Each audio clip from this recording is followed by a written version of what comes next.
ఇంకా నేను పిల్లలకైతే మైండ్ గేమ్ అయితే ఒకటి పెడుతున్నాను. సో దీన్ని సాల్వ్ చేస్తారో లేదో చూద్దాం. ఇప్పుడైతే ఆల్ఫాబెట్స్ మ్యాచ్ ద ఫాలోయింగ్ లాగానే ఉంటుంది గేమ్. సో ఇక్కడ నేను చూపిస్తున్నాను. ఇప్పుడైతే ఓన్లీ 3 లెటర్సే, మరీ ఎక్కువ కూడా కాదు. ఇది ఇక్కడ డౌన్ సైడ్స్కి కూడా యూజ్ చేసుకోవద్దు, ఓన్లీ మధ్యలోనే యూజ్ చేసుకొని లైన్ మీద నుంచి మళ్ళీ లైన్ రాకుండా చేసుకోవాలి గేమ్ అయితే. ఇటు సైడ్ నుంచి అలో లేదు, ఓన్లీ మిడిల్లో నుంచే లైన్ అయితే మ్యాచ్ చేస్తూ ఉండాలి లైన్ తీసుకుని. ఇంకా సో నేను 3 లెటర్స్ రాశాను. ఇప్పుడు పాపకి ఇస్తాను. చెయ్యి. ఓన్లీ 1 టైమే ఛాన్సు, 2 టైమ్స్ ఉండదు.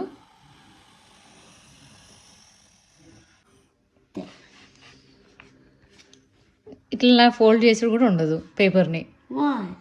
పేపర్ని ఫోల్డ్ చేయొద్దు, నేను పేపర్ని కూడా ఫోల్డ్ చేయొద్దని చెప్పిన. ఇక్కడ నీకు మధ్యలో లైన్ ఎక్కడ వచ్చింది చూడు, ఇది రాలే కదా.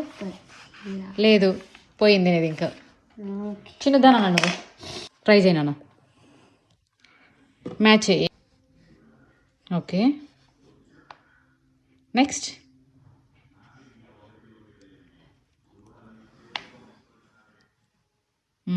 Good job. నెక్స్ట్ ఏ నుంచి మళ్ళీ ఏకి రావాలి. ఎట్లా వేస్తావు? ఏ నుండి ఏకి రావాలి, ఎట్లా చేస్తావు?